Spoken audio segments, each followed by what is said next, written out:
Are we live? Okay. Okay. We're live. Okay. Facebook tells me it's live like it 3 times in a row, but the timestamp is different every time, so I never know. Okay. Now, this video is going to be deep because we're going to talk about how to get the narcissist out of your house.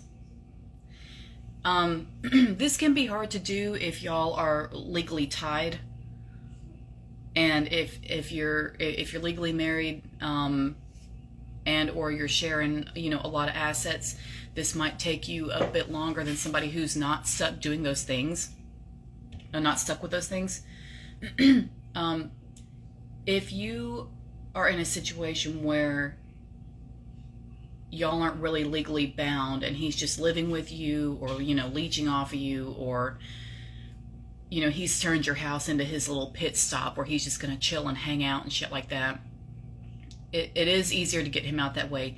If y'all are legally married and you're sharing custody and you're doing, and you're in it a lot deeper, I would say that you would have to take more legal action that, unfortunately I would not be able to help you with. I wish I could, but I can't. But you would have to take a lot more legal action. But my advice for that would be to just build your case, build that file against him as thick as you possibly can, with as much proof and as much documentation and as much witness stories or what have you as you possibly can, and try to do it quietly. And then one day when you're ready to really drop the bomb and tell him that you're done with it and that you're over it,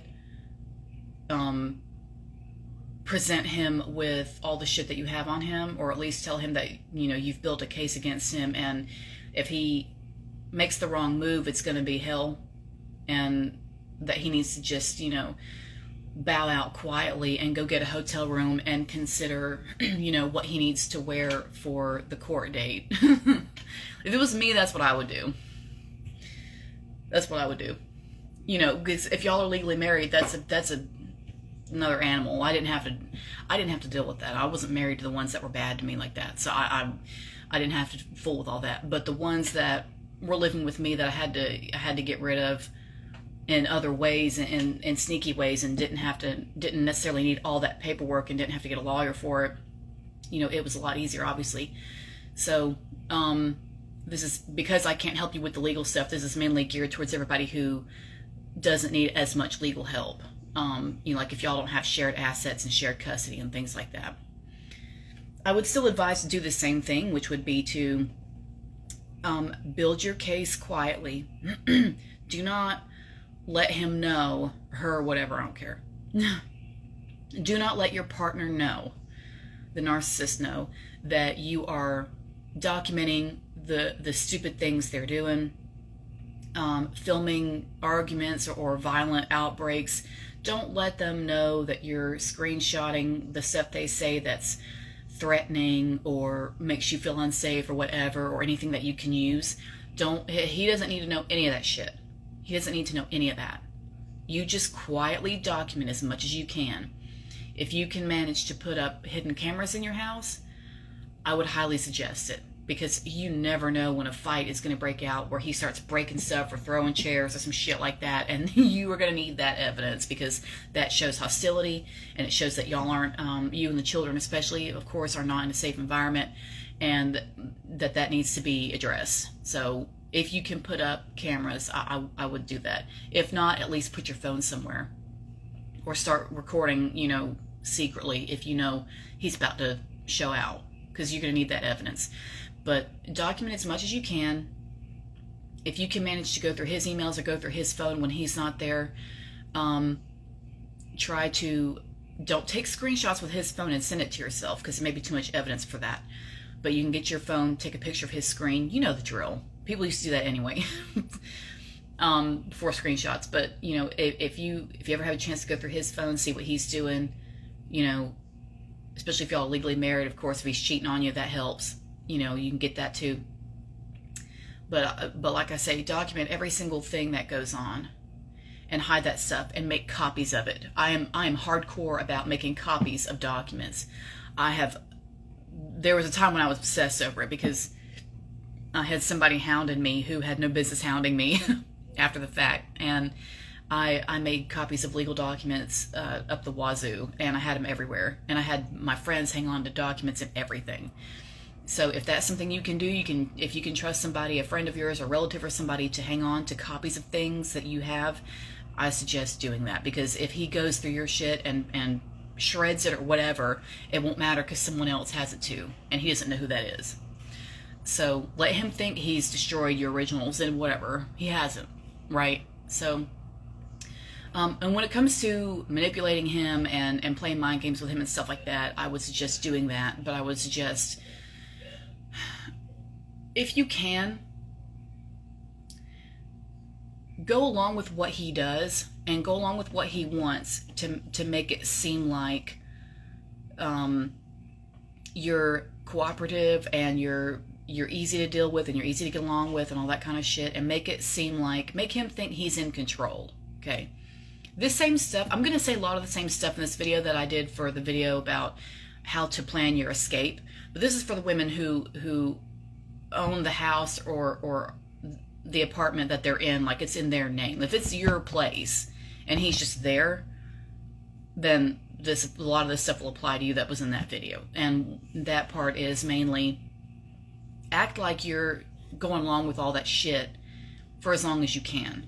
And when you start getting tired of it, or when you get mad, or when you get frustrated, I want you to think about your end goal and the point of it all, which is to have freedom and to have peace of mind for you and your children and whoever's involved, whoever's living with you, that y'all are going to have peace and freedom, and you're gonna have him out of your life, and you're going to have everything you want by the end of it, and you're going to have safety and all the rest of it, and you'll never have this shit again because you'll learn your lesson about what to look for and all this other shit.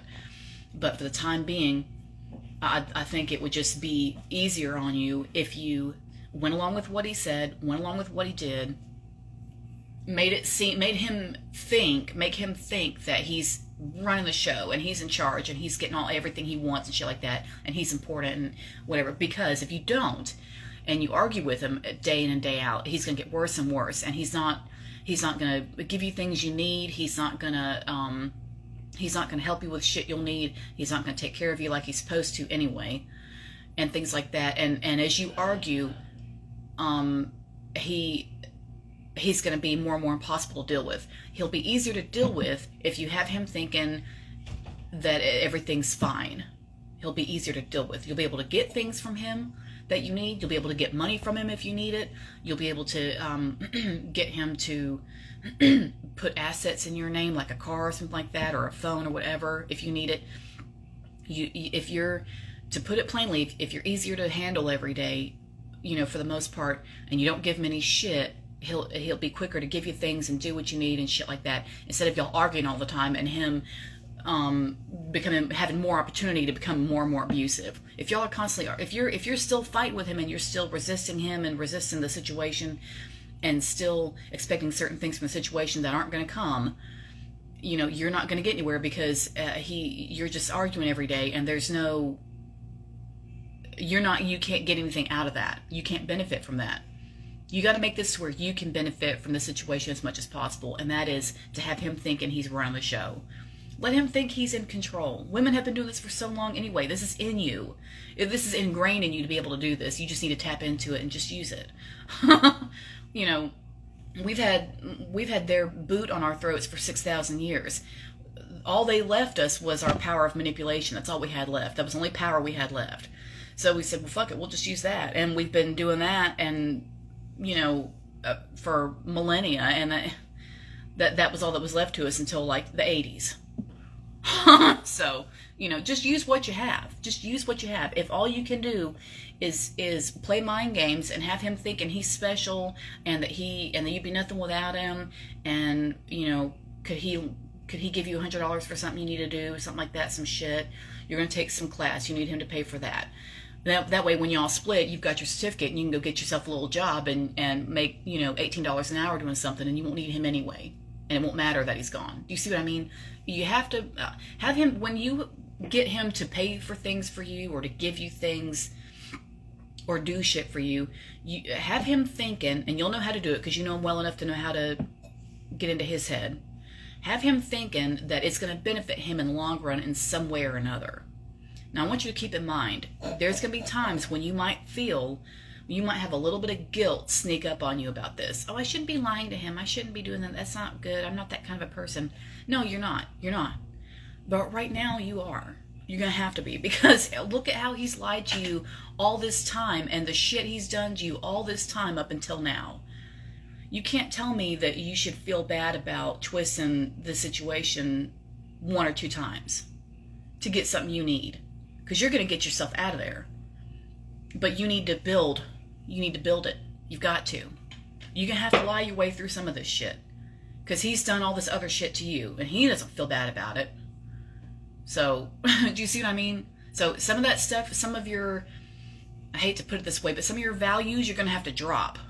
You're going to have to drop them, because you can't use values when you're dealing with somebody who doesn't have them anyway. Okay? So sometimes you just have to play it. You have to come down to their level, their little swamp level, and just play it their way in order to actually get, have victory and beat them at their own game. So sometimes you just got to play by their rules. But because I hear a lot about that. Well, I feel guilty about, no, you should not feel guilty about that. No. After the shit you've been through, no. So, because this is your life. This is your life we're talking about. And this is your happiness and your peace and your safety that we're talking about. So there is no guilt in making that happen. So you're going to manipulate him and do whatever it is you need to do to make him think that he's going to benefit from stuff that he does for you, and that he's in charge, and that you'd be nothing without him, and you're just so grateful for him and all of their bullshit. It's going to be hard, but as you're doing that, and as aggravating as that is, and I'm not good at that because I'm hyper independent, so I'm not good at bowing down to anybody. I'm not good at that. So the times that I had to do that, it was difficult, and I was grinding my teeth. But I did that shit anyway, and it worked out to my advantage, and I got the hell out of there. And I wouldn't have, if I had to go back and do it again, I would do it just the same, because it was easier that way on me to pretend to be easy to deal with, and pretend that everything was okay, and pretend I was happy with it, because I got more out of it. And not being at odds with him every day, or them, I should say, because I had more than one, right? But not being at odds with him every day makes it a lot easier to get what you want from him while you're planning the split. So when it comes to getting him out of there, you have to be able to come up with enough to go to the courthouse and at least have the least that you'll be able to get, if not an arrest warrant for something, the least you'll be able to get, to my knowledge, you'll have to check with your state laws, because I don't know. You're gonna have to look, but you should be able to at least get a no contact order. It's not the same as a restraining order. Restraining order is a lot different. Restraining order is a lot more hardcore, and that's where they can't come within so many yards of you, or something like that. Like it's bigger. But if you can handle getting a no contact order, that will sort out a lot. But that has to be without y'all having any legal ties and things like that. You can't be legally married and get a no contact order. Well, I don't think you can anyway. You may want to check, but my advice for that would be to do what I've done. Before I went to court to get custody, you call all the lawyers in town who give 30-minute free consultations, or whatever minute free consultations. Everybody that gives a free consult, you call every damn one of them, and you ask all your questions, and you get all of them answered, as much as you can in the free few minutes you get with them. Because there's a lot of lawyers who don't do that. There was one guy I called one time, and I was begging him on the phone to just answer like 2 questions for me. And he was real quick to hang up on me and say that he wasn't going to do shit unless I paid him. Well, I was on, state benefits at the time, and I didn't even get, I was getting no child support, and I wasn't even getting cash from the state. They wouldn't dare give me any money. They gave me food stamps. They gave me some food stamps, and I got Medicaid. Me and him got Medicaid, and that was it. I had no fucking money, and that's why people sell their food stamps, which is illegal. I didn't sell them. I didn't have anybody to sell them to, but I just used them and then just sold my shit, to get money, because like it was rough. But but even then, there was that one guy. I remember him hanging up on me because he wouldn't say a word to me without me forking over God knows how much, which he knew good and damn well I didn't have.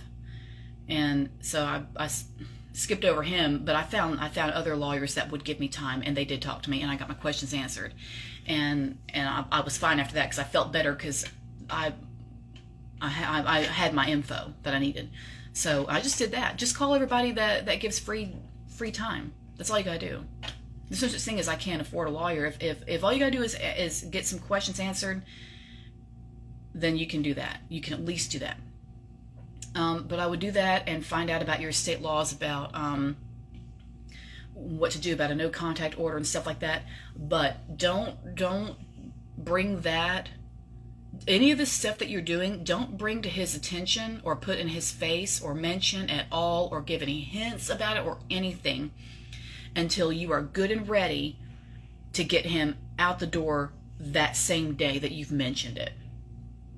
So what I mean is, I want you to build yourself up courage-wise, preparedness-wise, legally-wise, documentation, proof-wise, and everything else, money-wise, all the rest of it. Be saving your money. If you got to borrow money from friends to make a little savings account, and you're going to pay them back later, and they're good enough to tell you just to get around to it when you get around to it. If you're lucky enough to have that, then take advantage of that. If you can get a credit card in your name, even a small one, even if it's just $100 or $300, that's still a little bit of money you've got. Hang on to it. If you can get a loan, hang on to it. Just do whatever it is you can do. Sell some stuff that you don't need. Sell some things, but get a little bit of money put back. Save it. Do whatever you can if you have to do that financially, to put yourself some money back, so that when he does go out the door, if he was contributing or whatever, it's not going to hurt you as bad because you're already prepared with whatever it is you did. So if you need to do that, do that. I do tell people, if you like my content and if you like my stuff, you can go to my website and sign up for the affiliate links. And what you do is you go to my website, go down to the links, and where it says make money selling my stuff or selling my courses, whatever, click on that, make money selling my stuff. And there's going to be the stuff you can sign up for that you can sell, and you just get online and put your link wherever. It doesn't matter what you do with it. You can embed it in your blog, on your website, you can post it in Facebook groups, you can post it wherever. And when people buy my course through your link, you get commission every time you do it. So, and the payout is immediate. You do need a PayPal account for that. It'll make you do a business PayPal account, but it's not a big deal. You're not gonna be making like $80,000, so you're gonna have to pay taxes, whatever. I don't think it's like that. But I did that because there were so many people who needed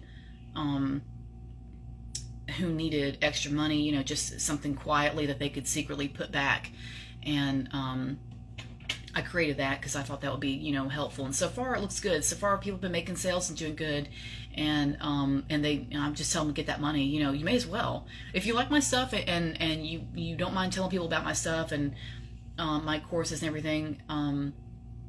If you know somebody that could benefit from it or whatever. The Reiki course sells a lot. If you want to start with that one, if you know somebody that's into Reiki, it's very, very thorough. I took a lot of time putting it together and a lot of energy and effort, and it came out really well. So, for example, if that's something you're into, or have a bunch of friends that want to, get in on that, sell it to your friends, make some money. You may as well. I don't see why not. So I did that to try to make things a little bit easier for people. So do whatever you gotta do to get some money aside if you're relying on him a little bit for money. If he's really doing a lot financially, like paying your rent or whatever, you may have to start looking for a better job, do something on the side, or or plan to have a friend of yours come live with you, and then y'all can split the rent. So you might have a friend, or you might know somebody who needs a roommate or whatever. See if you can do something like that. Or a relative to come live with you, or you go live with them or whatever. If you're planning on like leaving the apartment anyway or whatever, leaving the house anyway after he goes, then you know you do whatever you need to do after that. But when it comes to getting him out of there, you have to build your plan quietly, because if you give any clues, because when he finds out, he's going to get pissed off. But if it's not the right time, and if you're if there's not enough going on to where you'd be okay on your own, and he's finding out that you're planning on getting rid of him, and he gets pissed off, all he's going to do is give you hell every day until the day he actually does leave, whether he leaves on his own or if the police have to come and drag him away. One way or another, he's going to give you shit constantly until it's time to go. So that's why I say keep it on the low and keep that shit quiet while you're building your case. So in the meantime, you know, like I say, just get your documentation together. If you need, if you need to sell some stuff, sell some stuff. If you really want to be brave, you can sell some stuff of his. I never did that. I'm like, looking back, maybe I should have, but I didn't do that. But I mean, you always could. If he's got junk that he's not even using and you're not worried about it, you could sell that shit. He probably won't even notice. He may not even notice that shit. But mainly, as you're doing what you're doing, you just have to keep it quiet and keep your. If you're going to call the lawyer or call anybody to discuss getting him out, just call when he's out of the house. Don't, or when you're in your car at a parking lot somewhere, so there's no chance of him walking in and hearing the conversation. Because there have been a lot of times when people have come into a room or been in another room hearing a conversation they weren't supposed to hear, and it changes everything.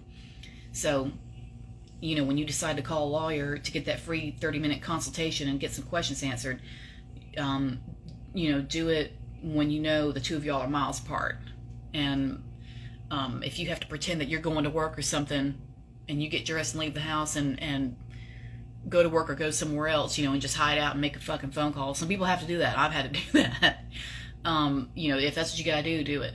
But everything, you have to learn how to be extremely, extremely secretive, because the narcissist operates on maintaining a facade, and they make it to where they corner you with that, and they make it to where you have to do the same exact thing right back to them in order to win. And in order to conquer them, you have to do exactly what they're doing, because there's no other way to go about it, because they don't operate normally like the rest of us do.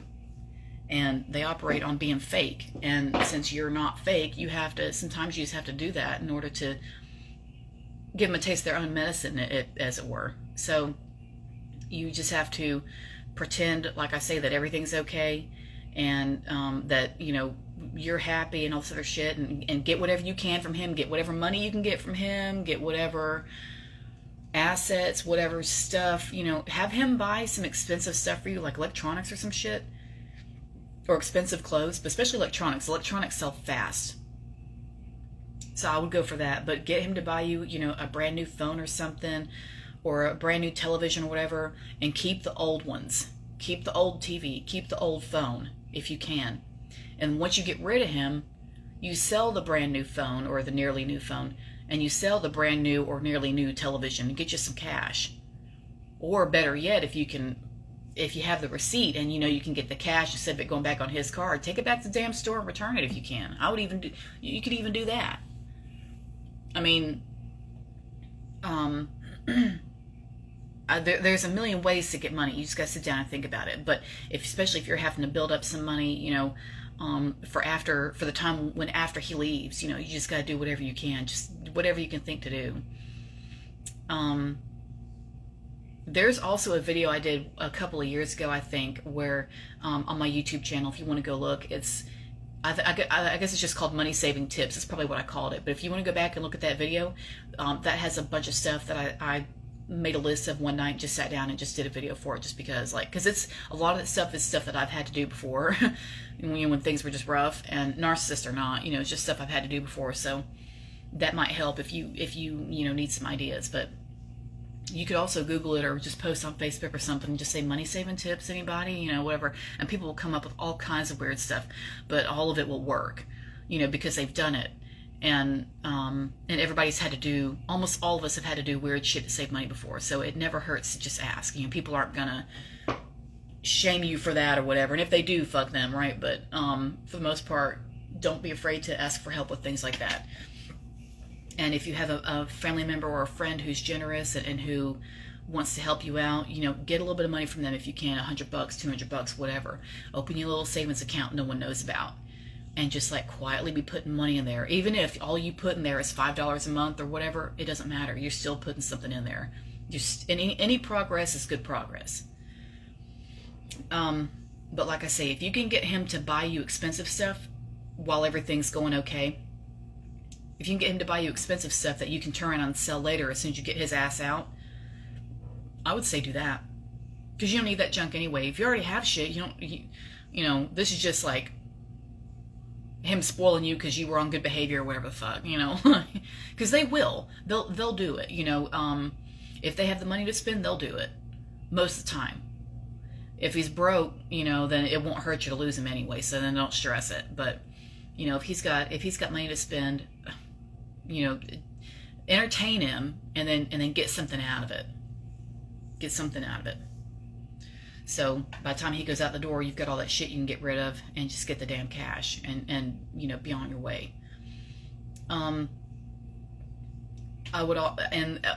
By the time, so when it comes time to, when you feel prepared enough and when you feel good enough to choose a day that is going to be your big day that you're going to get rid of him,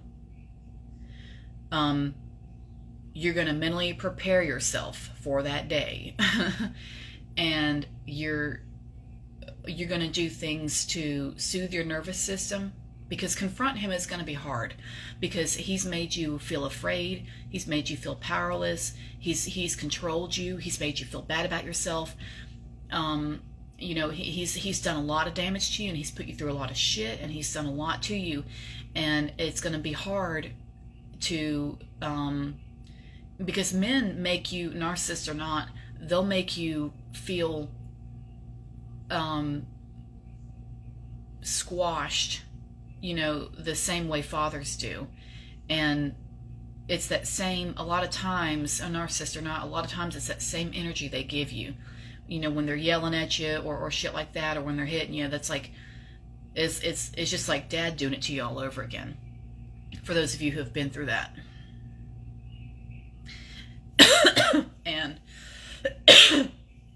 so it can be hard to confront somebody who has a lot, probably many times, or at least sometimes, played daddy, whether you wanted them to or not. And that can be a difficult, that can be a battlefield. So when it comes time and you start getting closer to the day that you've chosen to tell him it's time to go, and you're going to serve him with the no contact order, and you're going to tell him that you've got a file this damn thick of shit built against him, screenshots of threats he's made, pictures you've taken of conversations in his phone where he was cheating on you or planning something against you, or admitted to somebody about lying to you about something or what have you. Anything you can use. You pick your day, and you know what your day is going to be. Let's say it's in a month or something. Let's say you've done a lot. It's been, for the past 6 months, you've been doing all this stuff to prepare for this, and you've got your case built up, and you've got your proof and your documentation, and you got a little bit of money put aside, so you're not worried about that. You've collected everything from him. You're going to collect from him, so you can turn around and sell. You're getting ready to go. You're getting ready to get him out. And let's say you're getting closer to the time, and you've decided you're going to get him out in about a month, and you're going to pick a day, June 1st or something like that. And you say, okay, so in 4 weeks, I'm going to get him out of here. In those 4 weeks that you give yourself, and of course, you can always change your date if you want. If you want to push it back a little bit, you can. I wouldn't suggest doing that a whole lot, because you'll never get him out of there. When you do this, you can't wait until you're 100% ready because you're not ever going to be 100% ready. That's the thing. You're going to be scared. You're going to be anxious. You're going to be nervous. You're going to be terrified. You're going to be mortified. It's going to be scary because, you know, they get violent, and they get hostile, and they break stuff, and they hit us, and they hit children and all the rest of it. So you know in your mind and in your heart that you're building up to a big moment, and it is. Don't let anybody tell you it's not a big deal, that you're freaking out about and you're overreacting. Blah, blah, blah, blah. You're not. It is a big deal. It is. You've done a lot. You've done a lot of work to lead up to this point, and you've been through a lot of shit that has led you up to this point. So it is a big deal. Now, in the weeks, let's say that month, leading up to the day that you've chosen to get him out of there, you need to start taking care of your nervous system, because you need to have as much control over your nerves and as much control over your behavior and what you say and your reactions as possible. Because the more freaked out you are, the more scared you get, the more you don't control yourself, the easier it's going to be for him to bark at you and get you to back down and not go through with it, not go through with kicking him out. You've got to be prepared to go to battle with this clown, because that's exactly what it's going to be. And I would go so far as to say, put on your makeup and put on your best makeup that day, because that is your war paint. And I have done that. I have done that. I know how that feels. And that's exactly what it is. That's what makeup is. It's war paint. I don't care what anyone says. So in those weeks leading up to your big day, you need to take care of your nervous system. I want you to start doing things with your body that feel good. And that could be anything. If you want to get into yoga, that's good. If you want to get into Pilates and like strengthen your body, that's good. If you want to start eating better, start eating your salads, take some vitamins, start sleeping more, that's good. You want to take a bubble bath or a salt bath? Good. I want you to do things that are going to cleanse the stress from your nervous system. Exercising, going for a walk, letting yourself cry. If there's some movie of yours that you like to watch, but it always makes you cry every time you watch it, watch that and get your cry out. Your nervous system has to recalibrate and reset and come back to center, and it does that through whatever means necessary. Children are a lot better at this because they jump around, they shake, they sing, they do silly stuff. They do weird stuff with their bodies at any given moment, and people look around and be like, what the hell is that? Well, the child lives in divine feminine. The child lives in the feminine, so that's why they're doing what needs to be done in the moment, because they're in touch with themselves, and they're normal. That's what it is. Everyone starts out in the feminine. The masculine has to come in later and, like, put everything in boxes. You know, that's not until later. But when you're born and as you operate, the way that you operate early in your life naturally is feminine. And it's every human being. Kids aren't born, you know, looking for rules to follow. You know, no one's doing that. They have to be taught what not to do and what you're not allowed to do and what's not appropriate. That's masculine. Okay, you're not born with that. So I want you to get back in touch with that and do things with your body that feel good. And it doesn't matter what it is, as long as you're not hurting yourself, right? Do things that feel good to you. You eat things that are sensuous to you. You wear fabrics that feel good to you. You snuggle up if that feels good. You do your stretches. You take a cold shower if you want to do that. Massage yourself. Put your hand on a part of your body that has received abuse, you know, somewhere. You know, anything. You've been choked, you've been punched, you've had your hair pulled, you know, your ponytail yanked, whatever. So he squeezed your wrist, whatever it was. You put your hand on that part, and I want you to just channel some love from up above. Whoever you think is up there, it doesn't matter. If no one's up there, you get it from the stars, okay? Something. The universe itself as its own organism, okay?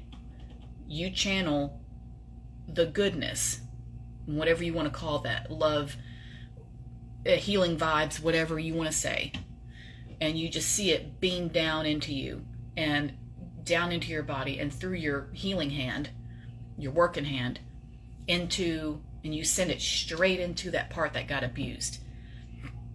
And you're just going to send some love, send some good, pure, divine love into that part that got abused, wherever it is on your body, anywhere. Okay, it doesn't matter. There's no rules for this. And you just quietly, peacefully send some love into that part. And you do that as often and for as long as you need to. It doesn't matter. Okay? And you can also massage yourself. Go get a massage if you got this money to spend. I would highly suggest a good massage. If you could get that like once a week, every 2 weeks, that'd be amazing. That will release the toxins from your body. You know, that's why they always tell you drink a lot of water, because your lymph nodes and everything, and your endocrine system and all the rest of it, all that shit has to flush it out, so it needs water for that. But you do whatever it takes with your body. You want to get a Reiki session, get that.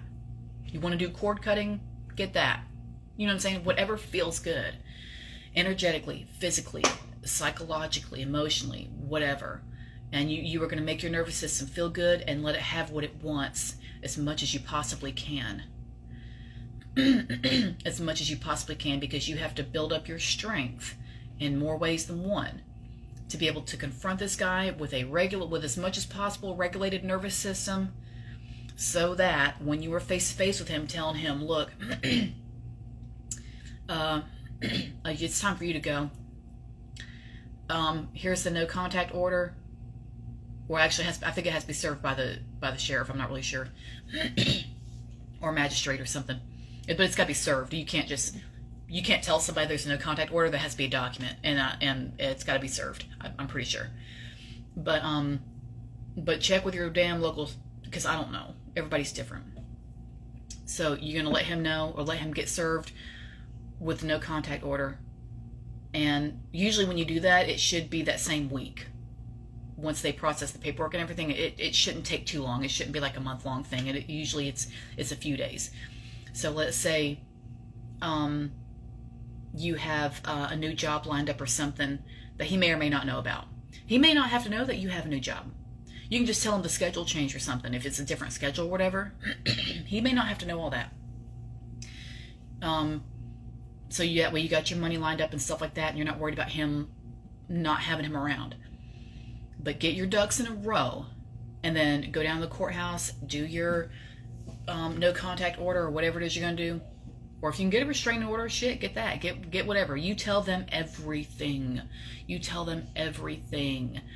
And if you need witnesses, if that'll make you feel better, if you think you can do more or accomplish more, if you drag one or two witnesses with you, you take that.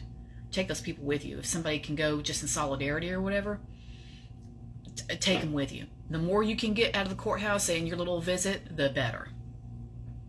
So you go down there, get whatever you can, and they're gonna say, and you pay your $40 fee or whatever the fuck it is, and then they'll tell you, okay, we're gonna serve it to him. What address is he at? This one. And it doesn't matter if it's your address. Fuck it. If something's wrong with it, they'll say. But you put wherever he lives, which we're assuming is your house.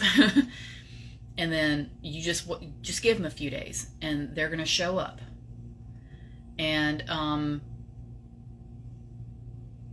once he gets served those papers, he's gonna come to you in a frenzy. Now, at this point, it's gonna be up to you to be prepared for whatever his reaction might be. If you know he's gonna be violent, I would suggest either not being in the house, or if you happen to be there when he gets served those papers, you need to have a weapon on you to stop him from doing anything. Not to shoot him right away, but I mean just to pull it out. If you got one of those, just have it on you. Have it on you. If he's that bad, I don't know. You only you know that. But if he's that bad, have it on you, or just be near it. If he's not that type, and you're not that worried about it, then don't. I would also suggest, if you can't, and let's say you can't go to the courthouse to get any paperwork done. Let's say that's not possible, for whatever reason, and there is no courthouse document to speak of.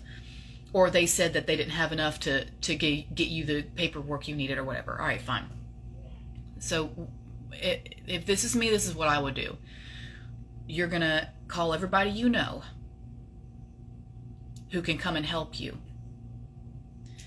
Your friends, your coworkers, your relatives, your neighbors who have witnessed the fights, your grown children if they're there, your kids' friends' moms who might know some of what's going on, and have taken pity on you or wanted to help or whatever. You call everybody you know who you think might make the time to come to your place and do two things. If possible, if they can find it if they can find the kindness in their hearts to do this for you, they're going to do two things. They're going to come down there to your place, quietly and quickly help you pack all of his shit in boxes and put it outside in the front yard, up at the edge of the yard by the street, like it's stuff that's going out in the trash. Not on the porch. It's going out. If all you don't have cardboard boxes and you tell everybody just bring a trash bag, then do that. Do that. It can go in a trash bag, and oh, boo-hoo, if the trash truck comes and accidentally takes it away, whoops. Because this guy's done enough to you. Don't get rid of anything expensive. If you can hang on to anything expensive, do that. Or sell it if you can. Just tell him all his shit's in there, and then when he can't find something, just be like, whoops, sorry, I don't know. Whoops, too late now, gone. You know what I'm saying? Too bad. After what he put you through, I don't think you should feel bad about selling something of his. I really don't. But if you don't want to get into that, then don't. But I wouldn't hold it against you if you did. I wouldn't hold that against you. So bag up his shit, put it out on the front lawn at the edge of the street, where the street is, and have everybody there who can stick around until he gets home. Or if everybody can't sit around for 5 hours like that, get his shit packed, put it outside of the edge of the lawn, and then call him and say, you need to get over to the house now. This isn't a joke. This isn't a joke. You need to leave work right now and come to this house. Now. And just hang up. And he'll probably show up because what happens is they don't like it when things aren't in their control. They don't, that's icky for them. So when you let him know that something is getting out of control like that by saying something like that, he's gonna jump up from wherever he is at work and burn the road up getting back to the house or the apartment, wherever y'all live. And as soon as he races up to where you live, all his shit is going to be sitting outside where it belongs, on the corner with the trash, and he can take it or leave it there, whatever. It's going one way or another, right? But he's going to race back to the house, see his shit outside, and it's going to be you standing on the porch with all your friends or your relatives or your coworkers or your neighbors or whoever came to help you, who is going to stand there in solidarity with you and support you while all of y'all tell him to get his ass out. This is only going to be possible as long as he's like not on the lease or not on the mortgage or some shit like that. If he's on paperwork, you have to handle it differently. And I won't be able to help you with that because I don't know the legal stuff, especially for your state. I probably don't even know. So you'd have to ask a lawyer about that because I literally cannot tell you. But as long as he's not on any paperwork and you can just get him out without anybody noticing or without it mattering, do that. But I would say the more of an entourage you have when he pulls up, the better. And if he pulls any shit or tries to get violent or starts arguing or yelling especially and starts screaming and acting up, you've got all those witnesses to tell the police when you call them that he's acting up, he's getting violent, he's getting hostile, the neighbors are complaining about it, blah, blah, blah. You could say all that shit and have all those people stand there with you on your porch to speak up. And when all those people are there to say, yeah, she's been going through this for a while and it's about time, somebody got rid of his ass. If he gets arrested and goes to jail, he's got that on his record now. Whatever it was, disturbing the peace, hostile, whatever, some shit. He'll have some shit. And hopefully your town has an app where you can sign in and go look at all the inmates and see who's been arrested, like St. Clair County. St. Clair County Sheriff. I can see, I got a lady arrested one time. She was our neighbor over here at this other apartment. And she pissed me off because she came in here and touched my son. She didn't touch him. She patted him on the head, but I told her not to come in here because I didn't like her. And after I left the house, I went to the store to go do something, and she did just as I told her not to do. And she came in here and pat my son on the head and I guess peed in my toilet and left. And when I got back from the store, my son told me that she had been in here and had touched him and interacted with him. And I almost blew her brains out. But what I did instead before doing that was to call the police and tell them that what she had done, which was to be in my house when I told her not to, and also she touched my kid. So I said, before I twist your head off, I'll just call the police. And I called the police and I said, I'm going to pretend that I'm wanting to do this the right way, and I'm just going to call you and let you know I'm going to break this woman in half because she touched my kid. And I just hope you get here in time. Just hope you get here in time. For her sake. If that's worth anything. I don't care about her, but you know, if anyone does, you get here. You know, because I was ready to tie her in knots. She'd already pissed me off up until leading up to that anyway. But I had her arrested, and it was amazing. And later that day, not long after, but later that day or that afternoon, whatever, I checked the St. Clair County Sheriff's roster or whatever the fuck it is, and there she was. And I just thought, you little stupid bitch, you know. But so hopefully you'll get to do that, and that way you can screenshot it and laugh at it forever. But and that was simple. She had no business coming in here anyway, but especially to come in here and touch my kid when she had no business doing that. You know, if you can use that, if he's anything can be assault. I can just do like that on your arm or your shoulder, and if you don't like it, you can get me for assault. I think battery is if I hit you. You know, if I actually like am trying to be violent. But assault can be any brush. You know what I mean? I think. Look it up because I don't really remember, but I think that's the difference. But you could still get somebody for assault, and that's what that was. But she got disturbing the peace and something else. I forgot what the fuck it was, but I should have screenshotted it. I don't think I did, but so anyway, there's a lot of things you can do, but you have to, but like I say, that's why I suggest calling the lawyers in your state, as many as you can, that give free consultations and get all your damn questions answered. And if you have to call them back, you know, in a week or something like that, and ask some more questions, do that. If you're afraid of them knowing that you're calling over and over again, asking stuff, have some friend of yours or somebody who knows your situation really well and have them call and ask the questions.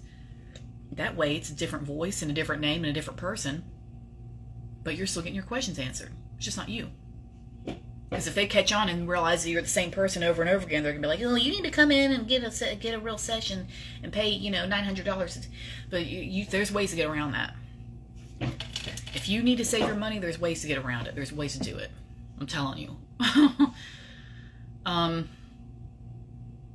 So that's how I would do that. Really.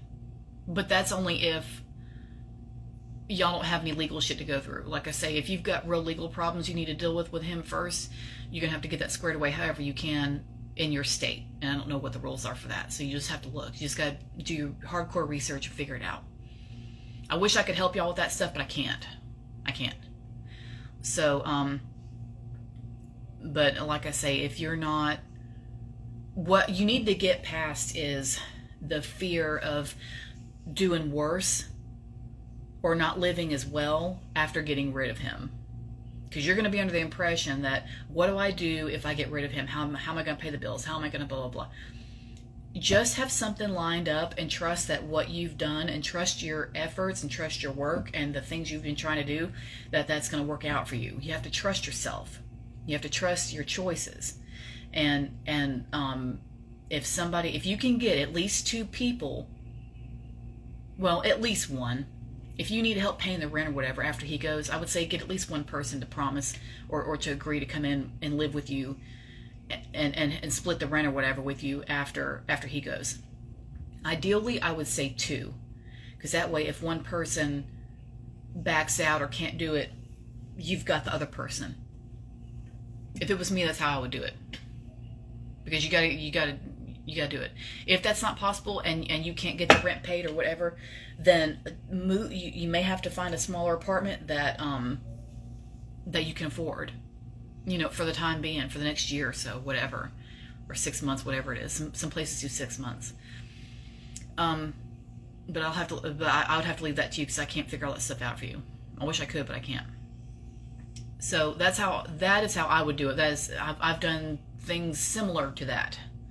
Not exactly how I described it, but I've done things similar to that. So I know how that feels. I know what it takes. I know what it takes. So I hope that helps. If y'all have any questions, you know where to find me. And I hope that was brought you some clarity and some good ideas. And the last thing I need to tell you is that above all else, the underlying foundation to all of this, all of these moves you're going to be making, and all this stuff you're going to be doing to get him out of there, your bottom line is going to be courage. It's going to be courage, because you have to believe that you're going to have what you want, which is a peaceful life away from him, a good life, a free life where you're liberated and you're not, under his thumb anymore or whatever. You have to believe that you are going to have that life, that you deserve that life, and that you can have it, and that you're going to do it, and that it's going to be a reality, and that all you need to do is just work towards it. That's the mentality I've used. It has worked, just work towards it. But remind yourself that you deserve that, and that you should have that, and that all you have to do is just be there for yourself, support yourself, come through for yourself, because there may be times when you have friends or relatives, whatever, who back out or change their minds or they chicken out. You may have some of that. You may have some people who say, oh yeah, and then when the day comes and you tell everybody, you send out the broadcast and say, okay everybody, it's going down in an hour, be here, we're going to start packing. Or if you can pack all his shit before everybody gets there and put it outside, and then have everybody show up, and then just call them and tell them to come on down. Either way, if you want to do all the packing on your own, doing the packing by yourself for a lot of people might be more therapeutic for you, because that gives you a chance to really and truly say goodbye to him in all those different ways. As you touch all of his items, you can say goodbye. You know what I mean? And really cut ties with each and every single thing you put in the boxes or bags. Do you know what I mean? So sometimes that helps if you want to do that, if you want to do the packing on your own. If there's something once you get him out of there and all his junk is gone, and a week later you find something else of his, just throw it in the trash. Just throw it in the trash. It's trash. Break it and throw it in the trash if you can. but get rid of it. Unless it's something you can sell. Then do that. If it's an old phone, sell that shit. There's always somebody looking for an old phone. Always. So don't throw something out if you think it might be, sellable. Even if it's just a stupid watch, So that's how I would do that. That is some of the things I have done, and I know how that feels. And I just want you to know that you can get to the other side of that. But you have to choose courage, because like I say, and like I've said many times before, this is your life or his. You can only entertain one of them. You can only entertain one. It's going to be you or him. And you're going to have to choose your life, especially if you've got children to look after who need you, and children who need you to be in your right mind, and need you to be healthy, and need you to be capable, and need you to be reliable and things like that. You've got to be in your right mind. You've got to be safe. You've got to be healthy. You've got to be at least somewhat happy so that you can operate right and take care of them and give them a good life and keep them safe and all that other stuff. So choosing to be courageous and push through it even though you're scared is going to be the biggest thing that you can thank yourself for when it's all said and done. So I want you to keep that in mind as you make these moves. But that is a detailed video, somewhat detailed video on how to get the narcissist out of your house. I'll probably go into more detail about this later.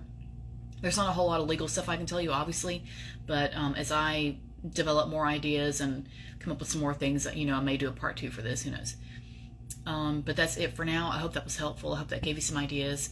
If you need some help, message me. I'm always open to talk and just like hash some things out, get you some ideas, get you going in the right direction, okay? So that's it for now, and thanks for listening. Bye.